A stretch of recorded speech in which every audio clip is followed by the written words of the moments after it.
Before we begin off the record, I need to share something important. When federal funding was cut, WKAR lost $1.6 million.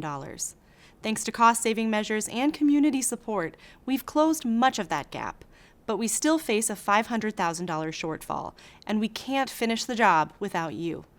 Your financial support keeps programs like Off the Record freely available to everyone in Mid-Michigan. How can you help? Become a sustaining donor today. Already a sustainer? Please consider increasing your monthly contribution. Visit wkar.org/OTR to donate, or click the link in the description. Now, Off the Record.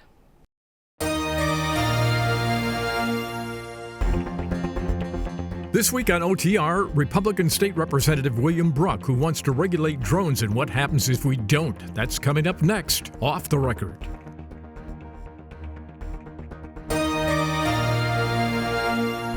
Production of Off the Record is made possible in part by Bellwether Public Relations, a full-service strategic communications agency partnering with clients through public relations, digital marketing, and issue advocacy. Learn more at bellwetherpr.com. And now, this edition of Off the Record with Tim Skubick. Thank you very much. Welcome back to Off the Record. A lousy-looking day out there, eh? And the worst is yet to come, right?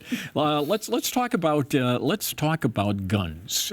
Kyle, a report is out. The governor put together some folks. What did they want to do? Well, the governor put together a group of mostly like-minded individuals that are supportive of restricting gun use. They want to ban ghost guns. They want to make it so that only those who are 21 and older are able to buy guns. They want to increase the waiting period, get rid of bump stocks.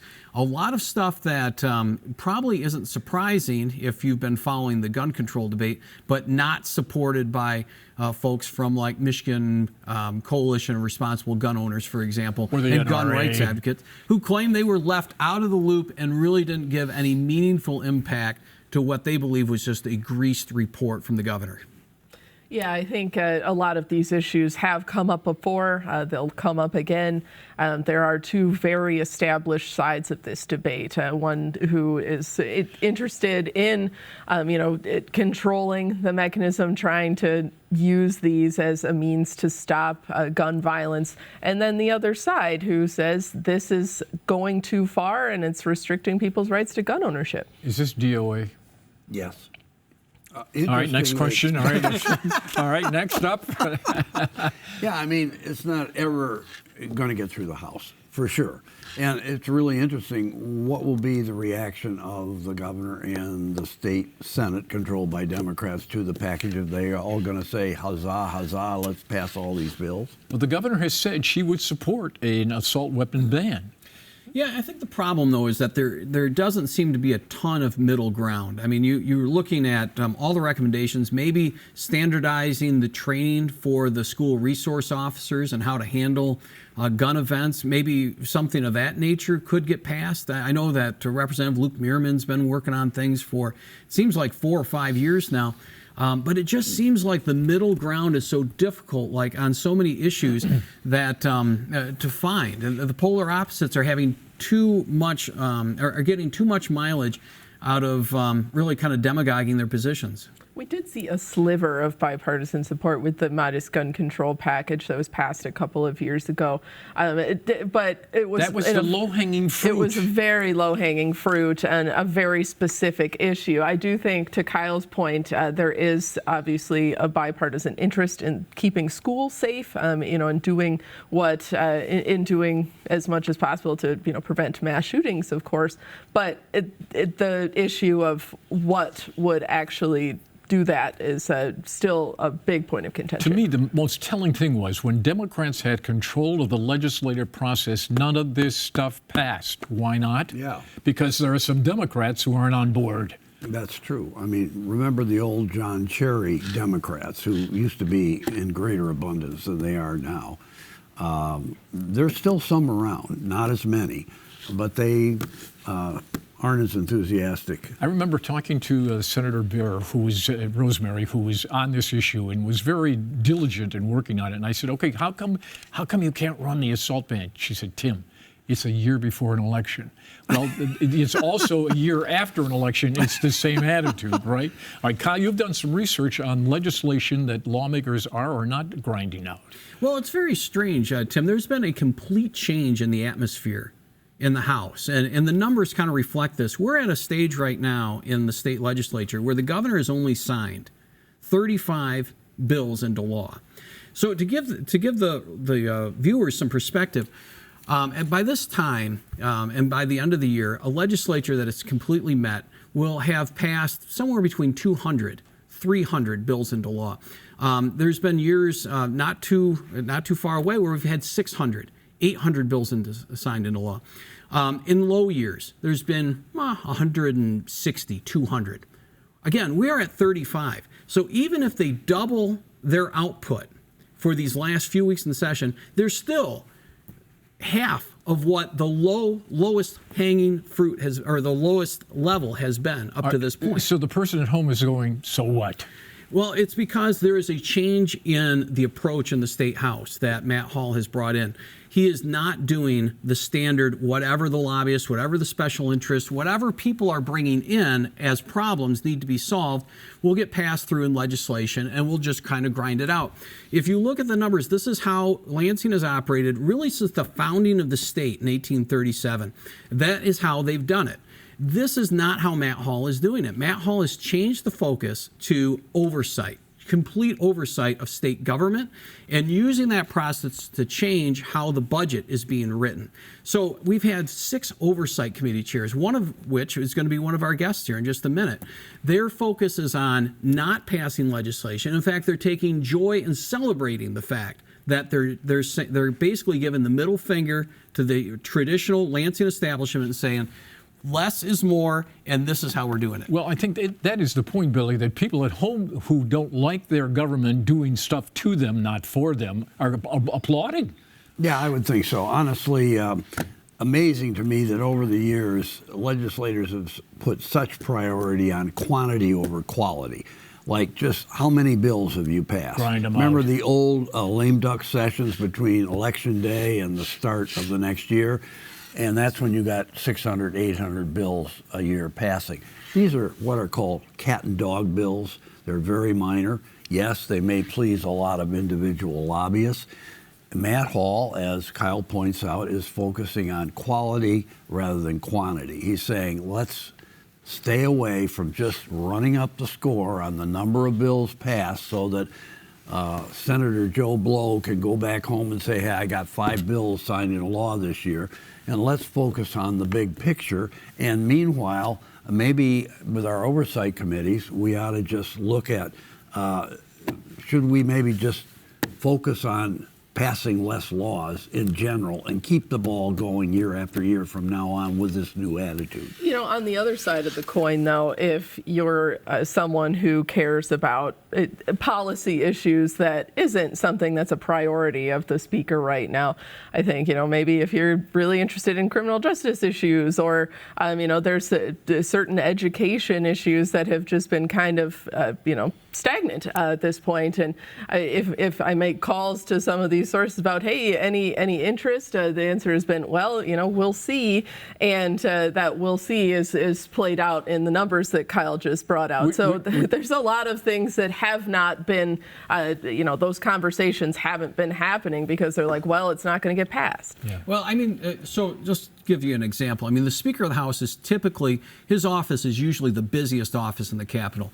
It's usually back-to-back meetings with lobbyists or somebody pitching a certain idea. You know, we need some kind of control on, let's say, hemp-infused drinks or something like that.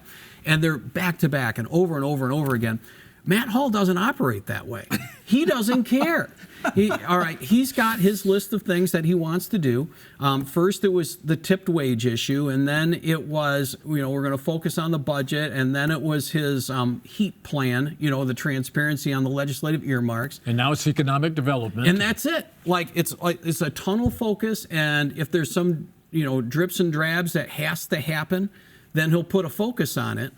But otherwise, it's pushed off until, you know, maybe we'll get to it later. This is a good piece of research you did, buddy. Oh, well, thank you. And no charge, right? I'm not going to get a bill for this, am I? No, but the only reason I thought we should bring it up is that this is not an incremental change. I mean, it's not like, they're passing 150 and it could be like this weird kind of factoid that you can share at a cocktail party. This is like a systematic change that is happening right now. To go from 160 to 200 to only 35 public acts is astounding, and 0 vetoes. This isn't a governor thing. This isn't Governor Whitmer. This is a legislative thing. This is a Matt Hall thing. Yes, it is a Matt Hall thing, but that means he has got to retain the majority in the House in 2026. If he doesn't, and the Democrats regain control of the House and they retain control of the Senate and they win the governorship, guess what? It's going to be back to the good old days again, Kyle. This may be a one-time blip. It could be a one-time blip, but in the meantime, he's getting a lot of publicity. The Michigan State Police colonel was brought in. They've been focused on the DNR, the MEDC, SOAR credits. I mean, they've done numerous committee meetings on all of these different subjects, and it's issues that maybe wouldn't have been brought up before, but he's putting a spotlight on issues within the state bureaucracy. Well, one of the things they did do was pass a school aid bill, $10,050 in increase for school kids. That number is a little misleading. Am I right or wrong? Yes, we'll have to find out. Well, Ms. Gibbons, look at. There were cuts in that budget, okay? That figure sounds good. The foundation grant went way up, and that's what they want to talk about. But they giveth on one hand and taketh away on the other. They now force them to spend more money on teacher retirement. Mm-hmm. Some of the money went to higher education. Well, not just some, but a lot. Yeah, I mean, they increased the number that went to higher education by about 50%. So that school aid fund, a lot of that went to higher ed, and then that was less money for what we call categoricals. I mean, these special pots of money that schools spend and that they rely on for certain services that didn't happen, and they typically do happen. So some school districts, Tim, didn't make out. I mean, some schools got a little bit more on the net, but other schools didn't. They actually got less money than they did before, and they're going to have to make cuts. Right. And I don't mean to be flippant, of course. This is a huge issue, and a lot of my colleagues at Bridge have been studying. There are some big issues happening in education right now. Our reading and math scores are dipping. Absentee rates are increasing. This is not a small problem. So a lot of these things that we're seeing cuts, could have impacts that may not assist in getting those issues addressed. Yeah, the word that the guy over at the School Board Association, Otroba, said was some of these school districts, it was a wash. Okay, they got this big increase in the grant, and he said we're happy with that. Okay, but when you juxtapose, you got to subtract from that number to get what the real number is. Some may have actually lost a little. Yeah, absolutely. Now, in the governor's and legislature's defense, the headline was absolutely correct. Yeah. It just, as Paul Harvey said, didn't tell the rest of the story. Am I right or wrong? Yeah, right. But and so that actually gives fuel to that ballot initiative that is looking to add a 5% income tax surcharge to people who make over $1 million or more, because that would be their argument that while the legislature claims that they are spending money on education, in reality, we need more money in education to make sure we get quality teachers and we get the staff in there to make our school system back to a top 10 or a top tier state and not near the bottom with West Virginia. On the other hand, we did see a huge influx of spending during the COVID period, especially from the federal government, and some on the other side of the coin would argue that did not necessarily help. Some of these issues still persist despite all of that extra funding, but now a lot of schools are concerned that that funding is no longer coming in. Now it's the state's problem, and who knows what will happen. Yeah, well, the schools would argue that COVID money was good, but in order to solve long-term mental health problems, you don't do that in one fell swoop. Right. It's a long, excuse me, the governor calling. Good timing. But my point is, it's a long-term funding that you need in order to get the pop for the dollars that you're spending, correct? Correct. Well, not only that, I mean, the special pots of money like school safety have now come with that string attached to it that they got to give up immunity, or they got to give up their attorney-client privilege. Yeah, good luck. Actually, that was my director calling. We've got to get the guest in here, okay? Let's do it.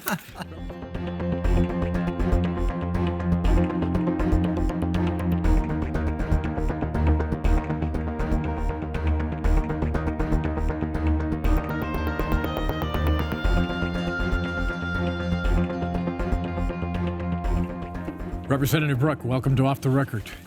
Thank you for the invite. It's an honor to be here. So listen, you want to regulate drones. If we do nothing, what happens? Well, we see what's going on around the world in drones. You know, we see what's going on in Ukraine and Russia. There's a lot of nefarious drone activity. I'm talking, going on in Africa, South America. Wait a second, this is Michigan. Yeah, we're in Michigan, but what goes around the world comes here. I mean, we see a lot of nefarious drone activity. Even in Mexico, there's cartels that have drone departments, and they're battling each other and battling police down in Mexico. And we just seen a few weeks ago down in Brazil, where drones were being used by cartels to kill police officers. So you're predicting the wild, wild west if we don't regulate? Well, it is the wild, wild west right now. In the U.S., we have drones flying over prisons, over our power plants, over critical infrastructure, over airports. They're interacting where they shouldn't be each and every day here in Michigan. And what's the real world implication for someone who maybe views drones as a little toy they can buy to look and take pictures of local landmarks? What is the pitch that you're giving to voters who may not understand the national security implications? Yeah, I mean, drones they can be very benign and they can be fun, and people go out and buy a cheap drone from Walmart or off Amazon or something, and they can do crazy good things with them. Realtors use them all the time. Farmers are using them to spray their crops. The power companies are using them to inspect lines. It's a lot cheaper than using a helicopter. And, our police force, security personnel are using them to help protect public safety. So they're being used in a lot of good ways. Should that be encouraged by the legislature in some ways? Are there roadblocks against being able to use drones in a benign way that you guys could? No, I don't believe there's actually any roadblocks anywhere right now, and that's part of the problem, because we've seen just maybe a month ago or so, there was the FBI interacted with the gentleman that was going to be attacking TACOM with a drone. That's a real thing. TACOM in Detroit, the tank play, and so they stopped that. And the only reason they stopped that was because the guy wasn't very smart, and he was on social media trying to get other people to join his crowd. You want a state registry. You want to line all these people up and cause them a fee to get registered? No, it's a state registry for public drones and those that are registered. So, there's two different drone worlds. There's certified operators, and then there's public or private people that just have drones that you don't have to register every drone you buy. I mean, that you buy a drone from Amazon, you don't have to register that. But if you want to get a certification through the FAA to fly your drone, then you have to get registered, and you have to register that drone. Now, why would you need the FAA approval? Why would you need that? Why do you need it?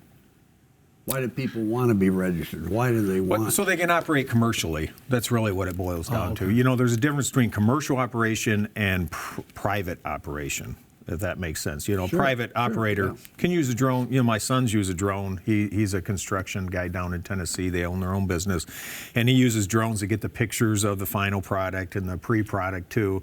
And then he uses that for marketing, and we see that being used all the time. Should law enforcement get a court order before they use drones to spy on people? Well, I think they would have to. I mean, they can't spy on people normally without a court order, can they? You don't suppose law enforcement's ever done that and freelanced and just throw the drones up in somebody's backyard? I don't know. That's the point, isn't it? Isn't that the point? One of the bills in your package specifically deals with enforcement, and I'm curious what that, in your mind, should ultimately look like. It's hard for law enforcement or to be anywhere a drone might be. So what is the ideal solution to enforcing some of these restrictions? Well, currently, different police departments, based on their budgeting, they have drones. Almost every police department has some sort of drone, or at least access. They're using them for force enabler when they're looking for lost people, when they're looking for bad guys, when they're going into a home, where there's an interaction, dangerous situation. They can send a drone in, to give them eyes on without actually putting a body there. I mean, it's saving lives. They're using them already. As far as counter drones, that's what you're talking about, enforcing counter drones. Right now, there's no capability to do that. obviously, you talked about our committee. We've had various people in our committee. We had Sheriff Bouchard. We had another sheriff in there. We've had 3 sheriffs, actually. And drones invariably come up. But what they see is drones interacting during public events and drones interacting. I think Sheriff Bouchard, during testimony, talked about an instance where his helicopter was flying at 3,000 feet and there was a drone shadowing his helicopter. That's not okay. Number one, it's way outside the 400-foot FAA guidelines. But number 2, it puts his personnel at risk. But even if there was a nefarious drone flying, let's say the Woodward Dream Cruise, and they knew it was a bad drone, they knew it was nefarious, they knew it was weaponized, there's nothing legally that Sheriff Bouchard or anyone else can do to counteract shoot that. it out of the sky. No, they can't. They would be in deep water because they'd have a lot of liability and they'd actually be breaking the law to shoot down or take down a drone. Should they be able to shoot it out of the sky? They should be able to take it and disable it. Representative. Excuse me. Nicely put. Shoot it down. Well, there's a lot of different. There's kinetic means. It's just like anything else. There's kinetic and then there's non-kinetic, meaning there's ways to take a drone down to interact with that control mechanism without shooting it down to disable it and bring it down safely. It takes longer than 15 seconds to do that. Oh, well, I served in the military. You can do it much quicker than that. Representative, look, we've talked a lot on this program before you got on about the piddly number of bills that are passing the legislature. You got this huge package. What about Speaker Hall, who doesn't like passing a lot of bills? What chance is there that any of these bills are going to pass? Oh, I think there's a high likelihood that Did he tell you that? Why? I've met with Speaker Hall. I've met with leadership. Representative, did he tell you he'd do them? No, I didn't ask him to do it. I mean, you had an audience with the Pope and you didn't ask him? Well, I mean that I have a good affectionately. relationship with Speaker Hall. We have a very good congenial relationship. There's a lot of respect between, I think, both of us. He knows what my background is. I know what his background is, and he's very wise in how he picks chairs. I believe it, or people. I'm not in leadership, and I don't want to be in leadership. I just want to be in Lansing to do something good for my state. And so I'm using my experiences with 31 years in the military. How can I be a betterment to our state? And so this bill package, it is a large package. I'm hoping, from 35, that would be up to, 49, right? 49 bills we could get to very quickly. But it's 6 Democrats, 6 Republicans on this package. You won't find a more bipartisan package in the legislature. Okay, but my apologies to people that were offended by the Pope comment. But clearly, he does have the power of life and death over your legislation. Yes, he does. And I've been working with leadership. I've been working with Speaker Hall, and to get he has a high priority on Homeland Security. He has a high priority on oversight. He has a high priority on drones. There's a lot coming out of D.C. right now regarding drone manufacturing. This bill set doesn't just affect, enforcement of drones or prohibitions of drones. It also puts in place for future mobility, with MDOT being the controlling factor over both registration and certification, which they are in the state, but also how do we move forward as a state with drone mobility, and that manufacturing is part of that piece. So I believe it fits into Speaker Hall's plan as far as where we want to be in the next 10 years. How widespread is interest and support in this package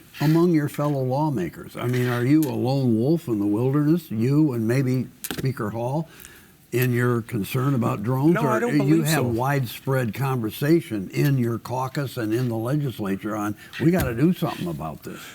Well, I think the facts speak for themselves. There's 14 bills and there's 12 sponsors, and it's half and half on both sides of the aisle. I have all three of our prior police force individuals. We have Harris on the bill, we have Begoya on the bill, and then we have Tyrone Carter on the bill. So, I mean, those are very big names as far as you want to pass something in the police world. That's a good start. I've been working with stakeholders for the past year, especially since the spring when we did a drone symposium in the Capitol and brought 60 different stakeholders to a meeting to talk about drones. That was prior to pushing out a bill set. Representative, what did you think of the governor's gun package? I'm not prepared to speak on that. I don't know. You can pass a lot of laws on guns, but you're never going to probably fix the problem, which is people. It's a people problem. I mean, in my viewpoint, it's a people problem. Whether you say it's a mental health problem or not, it's a people problem. People kill other people when they're bad. And we see that, it doesn't have to just be guns. So you'd be a no vote on the assault weapons ban? I probably would be, yes. And I mean, I would have to see it. But I'm pretty certain I'd be a no vote. It depends, on what they're saying. I mean, an AR-15 can put out just as many bullets as a semi-automatic rifle. That's not an AR model. So what is the definition of an assault rifle? Automatic? I mean, those are outlawed already. So, Representative, you've had a lot of experience in the military that you bring to this job.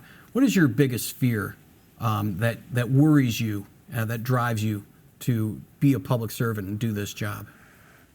Well, I'll tell you what got me into politics to begin with was COVID. I mean, it really was. I'm a business owner as well, and watching what happened to small businesses in our state was infuriating. I was deployed overseas in 2021 during COVID and came back. It was worse than when I left at the beginning of 2020. And I was very upset at, how the UIA, the dysfunction of the unemployment insurance agency, the lockdowns that hurt small business. Not so much the large businesses, they were allowed to stay open, but small businesses were shut down. Lots of people lost their investments. They lost their life savings. And, when you start a small business, you put everything you have into it. But to be, pushed down by the government, that was wrong. So that inspired you to run? That inspired me to run, yes, sir. And then once I got up here driving 2 hours, it's 2 hour long drive from Erie, Michigan, 2 hours each way, and I go home each night. That's 4 hours, 12 hours a week. Why am I driving up here? What is my mission? And so as a veteran, we always have to have some mission. What drives us? And so it became Homeland Security. I petitioned Speaker Hall. I've been working with him since last year. Representative, thanks for showing up on our program. That went by fast, didn't it? That's it. Mission accomplished. You're just getting started. We are just getting started in this bill I got to get out of here, Representative. Yeah. Shield package is a first step. I'll see you next week for more Off the Record, folks. Come on back. Production of Off the Record is made possible in part by Bellwether Public Relations, a full-service strategic communications agency partnering with clients through public relations, digital marketing, and issue advocacy. Learn more at bellwetherpr.com. For more Off the Record, visit WKAR.org. Michigan public television stations have contributed to the production costs of Off the Record.